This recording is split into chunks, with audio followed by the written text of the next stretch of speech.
За сайн байцгаана уу. Интерьер дизайны мэргэжсэн мэдээлэл олох зорилготой дизайнер юу 2-р болонгаа хөргөж байна. Яг одоо би 100 худалдааны төвийн иргэний бүртгэлийн яг чанга хойд замын хойд хурд худалдааны төвийн урд ирсэн байна. За манай болонгийн 2-р болонгийн зочноор Roy Easy тавилгын доноглолын дүгөр оролцож байна. За ингээ бүгдээрээ орж санагдцгаая. За дэлгүүрийн гадна хаягны онцлог гэх юм бол ерөнхийдөө аль ч урсгалаас харагдахад ойлгомжтой байхаар тавих хэрэгтэй. Тухайн дэлгүүр маань урдаасаа болон зам дагуу харагдах бүх цэгүүд дээр хаягаа тогтоосон байгаа гэж байна. Мэдээж өглөө болон оройн цагаар асах зориулалттай light box хэлбэрээр хийсэн харагдаж байна. За худалдаа үйлчлэгээний барилга нь мэдээж олон нийтийн барилгын тоонд ордог. Тиймээс худалдаа үйлчлэгээний барилга маань ямар ч иргэнд үйлчлэх боломжтой байдлаар төлөвлөх ёстой. За тухайн хурд барилга маань тэрэгэнтэй иргэн болон энгийн иргэд зорчгоор болон пандусыг яг эргономикийн зааврын дагуу стандартын дагуу хийж гүйцэтгэж харагдаж байна. За хэдүүлээ хурд төвийн 2 давхурд 204 тотын өмнө ирсэн байна. Roy Easy брэнд болон EML брендийн яг аль биесний дэлгүүрээр орсон байна. За хэдүүлээ орцгоё. За дэлгүүр гэдэг маань ерөнхийдөө эхлээд лангуун болон өөртөө үйлчлэх гэсэн хоёр төрлөөс бүтдэг. Тухайн дэлгүүр маань ерөнхийдөө хосолсон зарчмаар буюу бүтээгдэхүүнээ сонирхогчид маань өөрсдөө байрж үзэх, асааж үзэх, сонгох бүрэн боломжоор хангасан юм шийдэлтэй дэлгүүр харагдаж байна. За хамгийн орж ирэхэд мэдээж яг энэ декор EML брендийн тусгай хэсгийг тусдам гаргаж өгсөн байгаа харагдаж байна. За гэрэлтүүлгийг мэдээж интерьерийн хувьд хамгийн чухал давуу талтай бүтээгдэхүүн. За биомны болон офши за мөн мэдээж хүнд өөрийнхөө 5 тухайг бүрдүүлэх зорилготой ямар ч цэгүүд дээр гэрэлтүүлгийг тусгах шаардлага гарч ирдэг. За нэг өрөө байрны ч гэсэн 4-5 чихрэг унтраад гарах тохиолдол гарч ирдэг. За дэлгүүр маань ерөнхийдөө тайлбарлахад бол худалдааны болон худалдааны бус гэсэн одоо хоёр хэсэгт хуваагддаг. За худалдааны хэсэг гэдэг маань мэдээж бараа бүтээгдэхүүн өрсөн энэ лангууны буюу ил байгаа хэсгүүдийг хэлнэ. За худалдааны бус хэсгүүдэд нь юу ордог вэ гэхээр нэг касын зон, за мэдээж бараа бүтээгдэхүүний агуулгах, за ингээд савдалж, багалж боох хэсэг, бараа түгээх хэсэг, за мэдээж бусад хэрэглэгчдэд үйлчлэх кофе, цай кофений хэсгүүд хэвчлэн ордог. За тухайн дэлгүүрийн маань онцлог нь гэх юм бол илүү их одоо юм диагонал болон шугамн төлөвлөлттэй гэх юм уу тийм ээ. Одоо илүү тэгш хэмд баригдахгүй байдлаар төлөвлөсөн харагдаж байна. Юуны өмнө тухайн дэлгүүрийн маань агуулга нь юу гэхээр мэдээж тавилгын тоног төхөөрөмж буюу тоноглол буюу одоо сүүлийн үед айлууд маань илүү их өөрийнхөө бие хаад эвтэйхэн үйл хөдлөлд эвтэйхэн илүү их одоо гарт ойр болгох зорилгоор маш их галтгоо болон хувцсны шүүгээ албан газрууд их тоноглол их ашигладаг болчиход байгаа. Одоо автомат болон механик. За тийм учраас одоо энэ дэлгүүр маань бас хэрэглэгчтэй бас нэг шинэ дизайн санал болгохоор нэгдсэн байна гэж би бас ойлгож байгаа. Дэлгүүр төлөвлөлтөд эхлээд ямар бараа бүтээгдэхүүн хамгийн чухал юм, дараагийн бараа бүтээгдэхүүн илүү хаанаа өрсөн байх вэ гэдэг нь аюул чухал учраас дэлгүүрийн төлөвлөлтийн онцлог гэх юм бол кассын хэсэг мэдээж энд харагдаж байна. За өөртөө үйлчлэх төв буюу өөртөө илүү хөгжиж байгаа учраас бараа бүтээгдэхүүн маань шууд бүгд гарт ойрхон байдлаар төлөвлөсөн харагдаж байна. За мэдээж сая төлөө орж ирэхэд харагдах байдлаар харах юм бол мэдээж тухайн тавилга дээр бол хамгийн их хийгддэг буюу айлын гал голомт буюу галтгоог магадгүй орж ирэхэд шууд харагдах байдлаар төлөвлөсөн байгаа нь илүү их зөв юм харагдаж байна. За дараагийн бүтээгдэхүүн буюу мэдээж хувцсны шүүгийг бол 2-р зоонд оруулсан байна. За мэдээж хосолсон бараа бүтээгдэхүүн зарж байгаа учраас дэлгүүр гэрэлтүүлгээ бас орж ирэхэд бас шууд танигдах зорилготой буюу яг хосол зарж байгаа бүтээгдэхүүн ингээд шууд харагдах байдлаар төлөвлөсөн бас мэдээж зөв харагдаж байна. За мэдээж идэвхтэй яг одоо деталь руу оръё. За гэрэлтүүлэг мэдээж одоо сүүлийн үед модонд орж байгаа зам соронзон замтай гэрэлтүүлэг буюу энэ мэдээж далд суудаг бүр гипсэн таасныхаа ард ухад суулгадаг гэрэлүүд байна.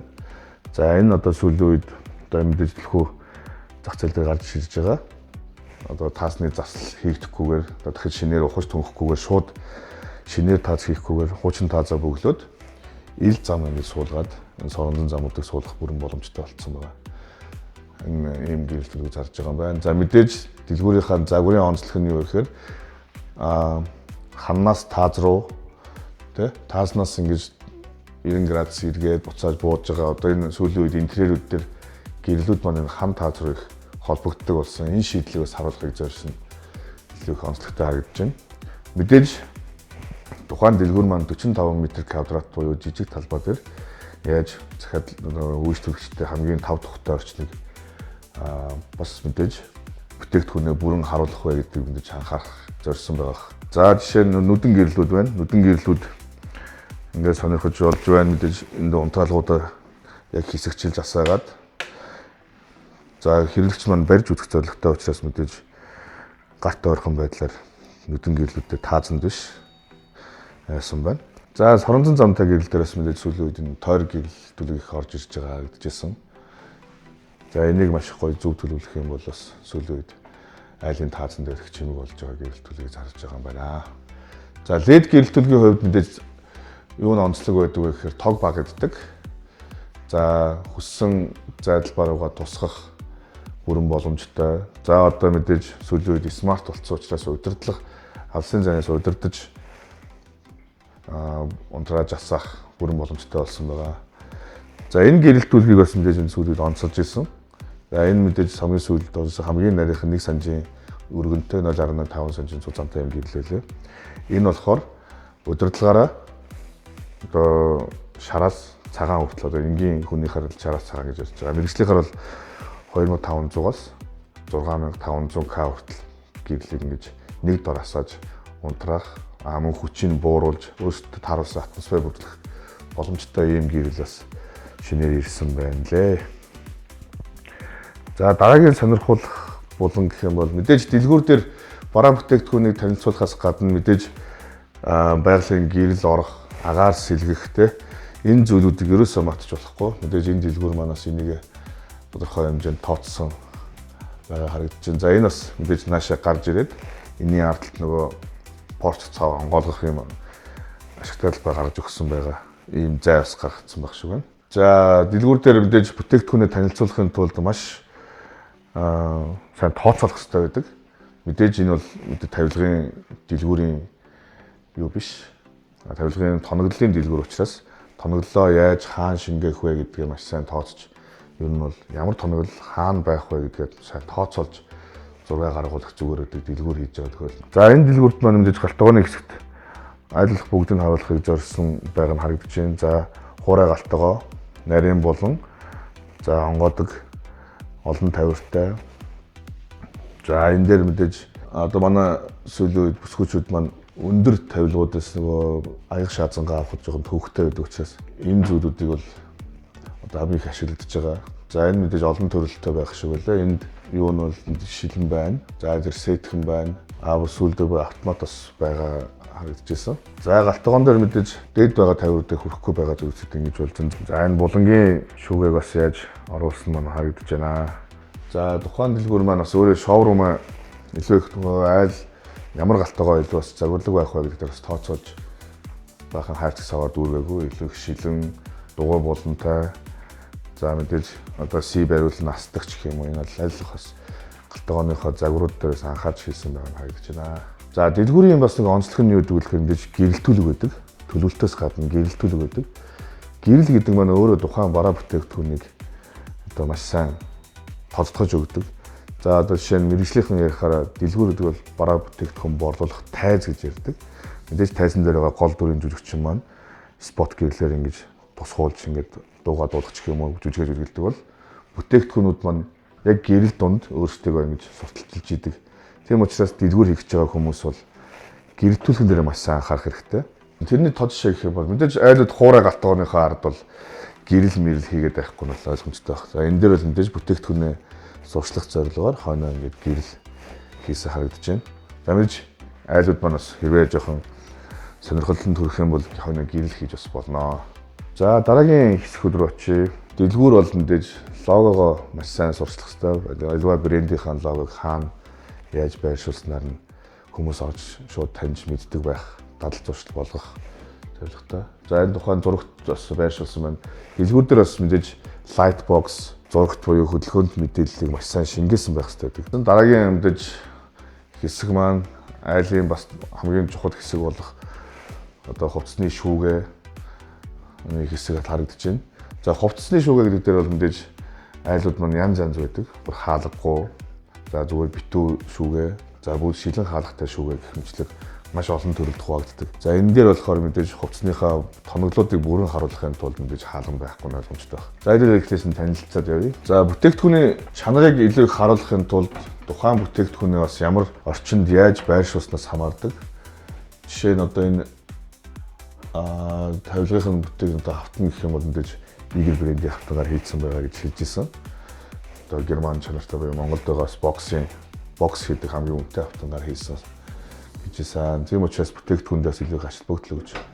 За энэ хин одоо гутал тавьдаг. Одоо олон талаас нь тавьждаг. Буюу ашигтай талбай нэмрэх зорилготой гутлын тавир байна. За энэ одоо мэдээж цамц үлгэх үлгүүр байна. Өмдний үлгүүр харагдаж байна.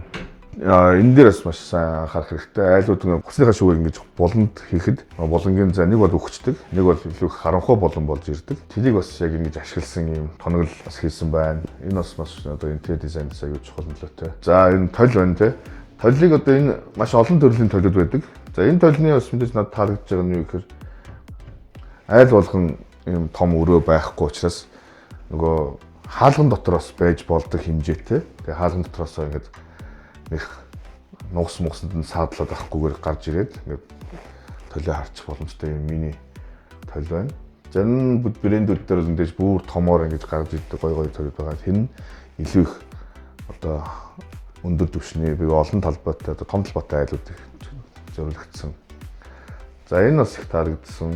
За энэ хурууны хийгээр онгоодог мэдээж одоо би бас цагны хоббитой. Энэ цаг сонирхдаг хүмүүс илүү цагаа игээд ингээд хадгалцдаг. За энэ яагаад ирэх зорилттой байдаг вэ гэхээр ингэж механик цаг бол мөнхийн хөдөлгөөнтэй байж иж тухайн цаг маань нэг байнгын ажиллагаатай байж идэг. Тэрний зориулсан юм хөдөлгөөнтэй юм бүтээгдэхүүн байна. За мэдээж задгаа дээр бол мэдээж иймэрхүү гэрэлтүүлгээд байлаа хийчихэж байгаа. Задгаа хаалгахгүй юм хувцсны өрөөтэй айлуудад бол хийчихэж байгаа. За хувцсны өрөөгүй айлууд бас зарим тохиолдолд өрөө маань шүүгээ маань гэдэг харанхуй очдог. Битүү ингээ шүүгээтэй. Тэр тохиолдолд бас ийм астаг үлгүүр бас хийсэн байлээ. За энэ юу гэдэг вэ? Энэ мэдрэгч нь хаалга онгоолоо бүтээгдэхүүн маань ингээд асчихна гэсэн үг. Тэгээд холдлоо, унтарчин, хаалга онгоолоо энэ мэдрэлээ асна гэсэн үг тийм ээ. Тэгэхээр хувцснуудаа илүү сонгоход бас хэрэгтэй энэ бүтээгдэхүүнтэй ийм хоёр төрлийн үлгүүртэй байгаа юм байна. За мэдээж одоо яг энэ дэр зарим жижиг бүсгүүчдэр хүрэхгүй юм тохиолдол байдаг. За тийм тохиолдолд одоо энэ одоо ухаалаг буюу 30 кг-ийн даацтай юм үлгүүрийг бас санал болгосон. Тэгээ мэдээж хурууныхаа өндгөр энэчээ хөрчдөг юм лээ. Тэгээ энэ дэх бүсгүүчүүдэд зориулсан яг энэ бас бүтээгдэхүүн байна. За хувцсны шүүгэнүүд нөгөө бидний бас хувцснуудаа ивэхэл цамцнуудаа дээр дор оруулаад нөгөө сугалж авахд одоо нурж ундагч гэх юм уу те. Тэр тохиолдолд бол яг энэ бүтээгдэхүүнүүд их тагилдаг. Одоо шинэ над шиг бол өдөрт өөр хувцс өмсгөр өнгөх дуртай бол ингээд өмднүүдээ ингээд яг давхардуулахгүйгээр ингээд үлгчдэг. За мэдээж тэр доор өмднүүдээ өдөржүүлэн цамцнуудаа ивэж болно, эсвэл цүнхнүүдээ бас тавьж болох юм боломжтой юм хийсэн байна лээ. За эмэгтэйчүүд бол мэдээж үнэт идэл, эмэг бүгд цаг бүх зүйлүүдээ ингэж хийж болно. За энэ дэлгүүр дээр яг нөгөө нэг бидний яг нүдэнд харагддаггүй хэсгүүдийг энд байх шиг байна. Тавилгуудын хамгийн гол онцлог нь юу гэж дотоод нугас зам чанарыг илэрхийлж идэг зүйл нь Pro Easy брендийн одоо нугаснуудын төрлүүдийг бас энд бичсэн байгаа харагдаж байна. Градустай нугас, 3D нугас тий. За сухарж авдаг нугас гэдэг одоо жишээ нь за би бол иймэрхүү нугасуудыг илүү хэрэглэдэг. 3D нугас буюу ингээд дээш нь доош нь хажуу тийш нь ингэж нөгөө тохируулах нэгийн өндөр зэрэгэлд байдаг. Тэгээд мэдээж хаалгаа авах тохиолдол гарвал ингээд салгаад хаалгаа авчиж болдог. Буцаад суулгахтаа ингээд суулгачдаг. Би бол байнга энэ бүтээгдэхүүнүүдийг иймэрхүү бүтээгдэхүүнийг илүү их ашигладаг. За мэдээж мэлхийн нугас байна. Мэлхийн нугас гэдэг нь болохоор нөгөө илүү их нөгөө том онгоолттой болдог. Хаалга ингээд хаагдчихдаг. Ингээд хаагдлаа. За энэ ямар зорилттой байдаг вэ гэхээр мэдээж нугас ингээд хаалга бүр ингээд 175 градусаар онгооно. Тэгээд дотор нөгөө шургуулгач гэх юм уу аливаа бараа бүтээгдэхүүнийг авах боломжийг илүү их нэмэгддэг гэж үздэг. За тэгээд нугаснууд дээр хамгийн чухал нь юу гэдэг вэ гэхээр мэдээж ганжуулалтын зэрэг гэж үздэг. Мэдээж төмрийн орц. За энэ болохоор жим бам баг байхад за яг хэрэглээд арай жоохон өндөр үнэтэй нэг жин өндөртэй байдаг ч юм уу те. Иймэрхүү зүйлүүдээр ингэж худалдаа авах хэрэгтэй анхаарах хэрэгтэй. Тавилган дээр гэх юм бол замнууд бас хоёр янз байдаг. Энэ шанаа зам, тавилгын хоёр талаар байдаг. За уул зам гэдэг нэг энгийн хэрэглэгчнэр бол даацын зам гэж ярьдаг юм да. Дороос нь түшиж байрладаг. За бүтээгдэхүүний чанар дээр юу анхаарах хэрэгтэй гэхээр мэдээж чоожны би одоо чанар гэх юм уу те хэмжээ дамжаа. За төмрийн мэдээж хэмжээ дамжаа. Эдийг анхаарах хэрэгтэй. За мэдээж энэ одоо хүмүүс бас тэрвэлсэн сайн мэддэггүй. Ийм төмөр шургуулгын зориултын шанаа байдаг. Энэ юу гэхээр галтгоонд ус мустай харьцдаг одоо шин төмпөн сав суулга хадгалдаг шургуулгууд нь хийдэг ч юм уу те. Иймэрхүү зориулгатай юм бас. Овс бас бичиг хэргийн шургуулгад бас хийждэг. Ийм давуу талтай юм зарддаг юм байна. За мэдээж энэ дээр смарт унтраалга, точ унтраалгууд байдаг юм байна. За энэ дэлгүүрийн бас нэг сонирхолтой зарж байгаа зүйл нь ийм одоо хөнгөн цагаан биетэй целлулоидын хоровтой ийм гэрэлтүүлэг, урт гэрэлтүүлгүүдийн хоров зардаг. За энийг их хвчлээ юунд ашигладаг гэхээр одоо яг энэ сүүлийн 2-3 жил модонд орж байгаа юу гэхээр таазанд одоо яг ийм гипсний дундуур яг ийм хоровууд хийгээд гэрэлтүүлэх асуудаг болсон. Тэгэхээр нүдэн гэрэл байхгүй, авжуур байхгүй. Ерөнхийдөө ингэж улам минимал болж байна л гэсэн үг. За тухайн дэлгүүрийн маань онцлог нь юу гэхээр жижиг талбай дээр яг өөрийнхөө зарж байгаа, борлуулж байгаа бүтээгдэхүүнээ маш сайн багтааж өгсөн байна гэж би харж байна. За бид энэ удаагийнхаа дугаараар жижиг хэмжээний дэлгүүрийн талаар танилцууллаа. Та бүхэн маань интерьер дизайны талаар илүү их мэдлэг мэдээллийг авахыг хүсвэл бидэнд subscribe дараарай. Бас холбогдорой. Баярлалаа.